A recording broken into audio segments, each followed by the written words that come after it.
قرض کی واپسی کے لیے جو وظائف ہیں نا وہ بھی بہت زیادہ ہیں احادیث میں، خصوصاً 2 وظائف ہیں اور ایک نسخہ ہے جو حضور نے عطا فرمایا۔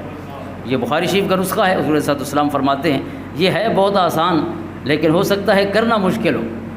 ہے آسان لیکن کرنا مشکل ہو سکتا ہے کہ آقا کریم علیہ السلام نے فرمایا کہ اگر کوئی شخص قرض لے لوگوں سے، من اخذ اموال الناس یرید اداءها ادى الله عنه، اگر کوئی شخص اس نیت سے اور اس صداقت سے قرض لیتا ہے کہ جب لے رہا ہوں تو واپس بھی کروں گا اور بر وقت واپس کروں گا، اس بندے کو رلاؤں گا نہیں کہ یہ بیچارہ گھومتا رہے اور دروازے کھٹکھٹاتا رہے اور میں اس کا نمبر بھی بند کر دوں کہ وہی ہے قرض مانگے گا، یعنی اس کی بجائے کوشش کرے کہ بر وقت و یا وقت سے بھی پہلے اور خوبصورت انداز میں واپس کروں گا۔ فرمایا اگر کوئی اس ارادے سے بھی قرض لیتا ہے تو عد اللہ عنہ، فرمایا اب ادائیگی اللہ کے ذمہ ہو جاتی ہے، اللہ خود ہی سے سرخرو فرماتا ہے، اس کو رسوا نہیں ہونے دیتا۔ اور پھر فرمایا من اخذ اموال الناس ویرید اتلافها اتلفہ اللہ علیہ، اور اگر کوئی شخص قرض لیتا ہی 2 نمبری سے ہے کہ بس لینا ہے یا پھر کس نے دینا ہے، تو فرمایا پھر اللہ تعالیٰ اس کو واپسی کے قابل ہی نہیں چھوڑتا، پھر واپس کر ہی نہیں سکتا، یہ اللہ تعالیٰ خود بخود نہ اس کے کام آتا ہے پیسہ، نہ بچوں کے کام آتا ہے، ضائع بھی ہو جاتا ہے اور جواب دہ بھی رہتا ہے اور مقروض ان کے بارے میں پکڑا ہوا بھی ہوتا ہے جن سے قرض لیا تھا۔ تو اس لیے دل میں اگر قرض لیتے ہوئے سچ بھی رکھ لیا جائے تو انشاءاللہ اللہ تعالیٰ خود بخود وقت پر بلکہ وقت سے بھی پہلے اور خوبصورت انداز میں واپسی کی مقصد میں مدد فرمائے گا۔ اور 2 ہیں وظائف جو احادیث میں بیان ہوئے ہیں، امام قرطبی نے روایت فرمایا حافظ ابو نعیم کے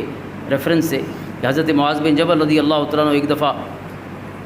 جمعہ کے لیے تشریف نہ لائے تو حضور علیہ السلام نے ان سے وجہ پوچھی تو انہوں نے عرض کی حضور میں نے یہودی کا قرض دینا تھا اور وہ دروازے پہ بیٹھا ہوا تھا، میرے پاس پیسے تھے نہیں، تو میں نے کہا باہر نکلوں گا تو اس سے منہ ماری ہوگی،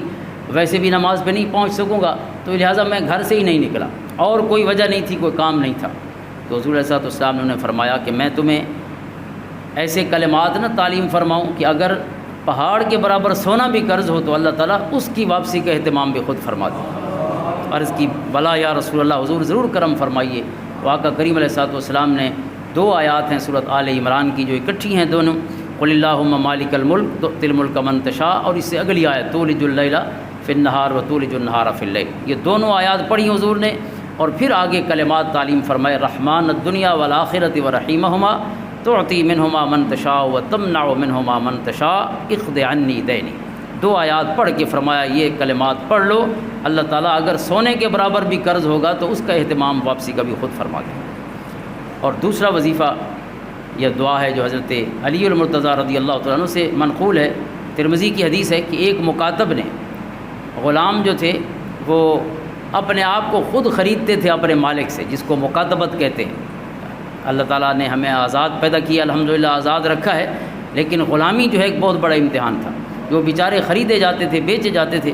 تو وہ آزادی کی خواہش میں اپنی قیمت خود بیچارے محنت کر کے اپنے مالک کو دیتے رہتے تھے، اس کو کہتے تھے مکاتبت۔ تو ایک شخص نے اپنے مالک سے اپنی قیمت طے کی اور کوشش کرتا رہا بڑے سال اپنی قیمت کی واپسی کی تھوڑی تھوڑی کر کے، لیکن نہ ہوئے، تو حضرت علی المرتضیٰ رضی اللہ عنہ کی خدمت میں آیا اور عرض کی، اپنی پریشانی بتائی، تو آپ نے فرمایا کہ میں آپ کو ایک ایسا وظیفہ اور ایسی دعا تعلیم کرتا ہوں کہ جو اللہ کے پیارے نبی صلی اللہ علیہ وسلم نے ہمیں تعلیم فرمائی تھی، اور حضور نے فرمایا تھا کہ اگر صبیر پہاڑ کے برابر بھی کسی پر سونا قرض ہوگا تو اللہ تعالیٰ اس میں بھی خود مدد فرمائے گا اور آسانی فرمائے گا۔ اور وہ دعا بڑی معروف دعا ہے، اللہم اکفنی بحلالک عن حرامک واغننی بفضلک عمن سواک۔ فرمایا یہ دعا پڑھتے رہو، اگر صبیر پہاڑ، یہ عرب کے بڑے پہاڑوں میں سے یمن کے علاقے میں پہاڑ ہے، اس کو صبر بھی کہا گیا ہے، صبیر بھی کہا گیا ہے، آج کل اس کو صبر کہتے ہیں، یعنی با کو لمبا نہیں کرتے، صبر۔